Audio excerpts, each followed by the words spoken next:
Welcome back to the Raisina studio. My name is Navdeep Suri. I'm Distinguished Fellow at the Observer Research Foundation. I used to be India's ambassador to UAE and to Egypt. And our very special guest this afternoon is His Excellency Ahmed Al-Saig, UAE's Minister of State for Foreign Affairs. Your Excellency, UAE has been very much in the news over the last few months. Your rapprochement with Turkey has certainly grabbed the headlines. His Highness Sheikh Mohammed bin Zayed's visit, President Erdogan's visit back. The Dubai Expo, by all accounts, has been a huge success, and there's even been an outreach to Tehran, despite the attacks by the Houthis on both Saudi Arabia and UAE. Is there a new spring in the air in the Middle East? Tell us what's happening.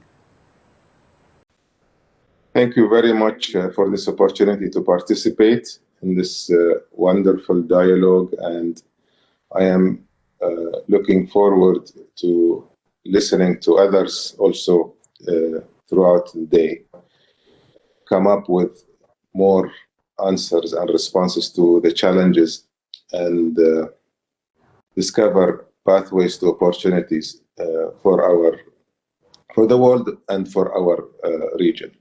And I think this question needs to be centered in the UAE foreign policy imperatives, the next 50 years, but also the past 50 years. As you know, we've just finished celebrating 50 years of our independence as a state. Much of it, in fact, spent not only when it comes to our foreign policy, but in many other fields, in building bridges. And I think this is what defines the events and the diplomatic, let's call them events, of the past year. They are characteristic of our foreign policy, and in particular, given where we are at history today, we think they are very important. So very much looking forward to seeing the fruits of this approach. And I think this approach is centered on three main principles, again, very much characteristic of our foreign policy. Communication. We think the region needs more communication and integration, and cooperation to overcome the challenges. And I think that is a prerequisite. So whether it's the visits we have at the leaders' levels with our neighbors, or the discussions that we are developing, or the new focus on comprehensive economic agreements. This is part of this principle. I think a second very important principle of our foreign policy is constructive engagement, and I think that's key to resolving conflicts, and it's been one of our important principles for the past 50 years. It will continue to be one in the next 50 years. Also, we believe in de-escalation. To maintain it, this environment of de-escalation in our region, we have to work on commonalities. And I think there are lots of commonalities between us that define us more than the differences. So all of these diplomatic activities, I think, are critical to our global strategy to achieve our foreign policy goals. And very quickly, we're seeing the benefits of this, in fact, regional, but also global approach the UAE has been undertaking. And it is I think, relevant to this moment in history. So let me quickly then turn to UAE's very rapidly growing relationship with India. We saw first the Comprehensive Strategic Partnership Agreement signed in 2017. And then I saw an op-ed by you, Your Excellency, in the Hindustan Times newspaper in Delhi, talking about the importance of the Comprehensive Economic Partnership Agreement between India and UAE. This is certainly the first FTA plus agreement that India has signed in a while. How is it perceived in UAE in terms of giving a boost to the bilateral relationship? So, Your Excellency, you're aware that India is our #1 trading partner with the United Arab Emirates. And 14% of total trade, which stands around 60 billion at the moment, is with India. So India, the Comprehensive Economic Partnership Agreement is a natural extension of this wonderful, strong, deep, robust relationship, and is intended to take this trade to the next level. And from 60 billion, I think, commerce ministers now have targeted an ambitious 100 billion in due course. So this is the main objective of the CEPA. It is also going to facilitate movement of people for the purposes of trade. It's going to also ensure we are aligned on the main important issues of our time, whether it's technology, healthcare, fintech, and other important subjects. So this is how we see the CEPA as a tool, but building on already a robust relationship. And let me take this opportunity to say it was negotiated in record time, because I think our governments and business were aligned. So, as you know, any agreement of this nature requires consultation, not just with the government officials, but with the business community.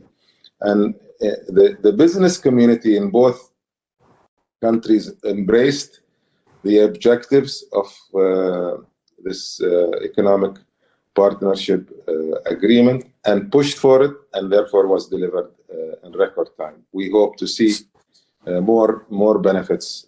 So let me put two quick follow-up questions on that.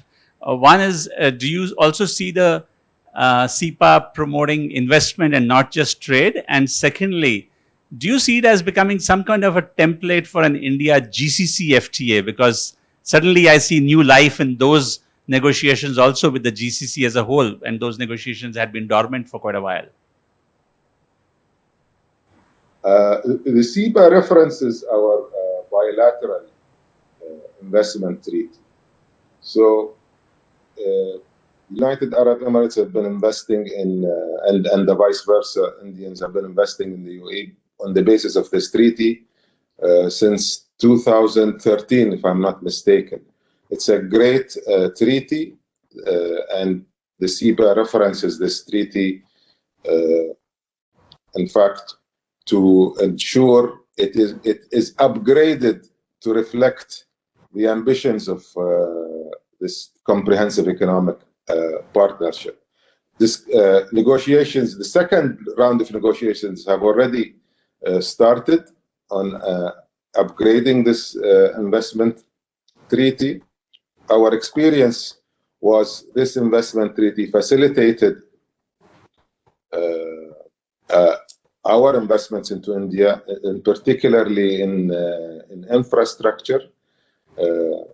Our sovereigns have invested billions already in multiple areas related to infrastructure, including technology infrastructure, the recent Mubadala and Adia investment in telecommunication in India. So, in fact,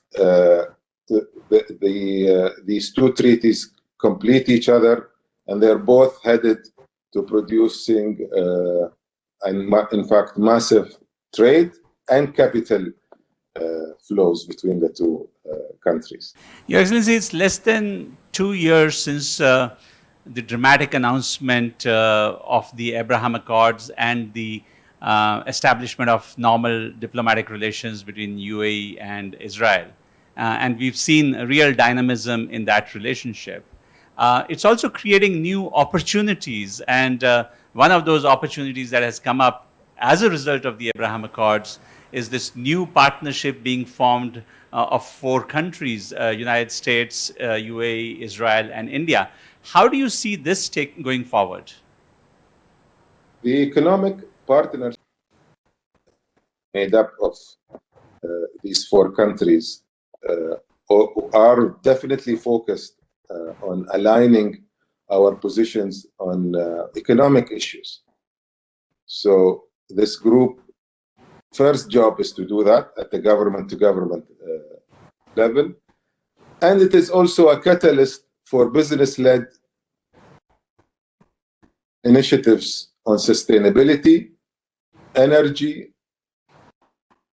food security, healthcare, and technology infrastructure. So we hope that by aligning our positions government to government on what's important, what's relevant, and then creating a platform for business to meet and deliver on these important economic issues and positions, we will demonstrate the benefits of my earlier comments of the importance of communication integration. And I think cooperation. The UAE work in defining the agenda for peace in our region is driven, first of all, by the need for people to feel and have benefits from peace. Have access to the benefits of such peace. And I think the Abraham Accords is facilitating more and more opportunities in this, not just in the areas I've mentioned, but in many more, including tourism and movement of people. And this is all delivering on economic prosperity for our region. I'm really excited about this partnership. And I can tell you all 3 countries feel India will probably be the first place where such opportunities are realized in this collective way, working all of us together.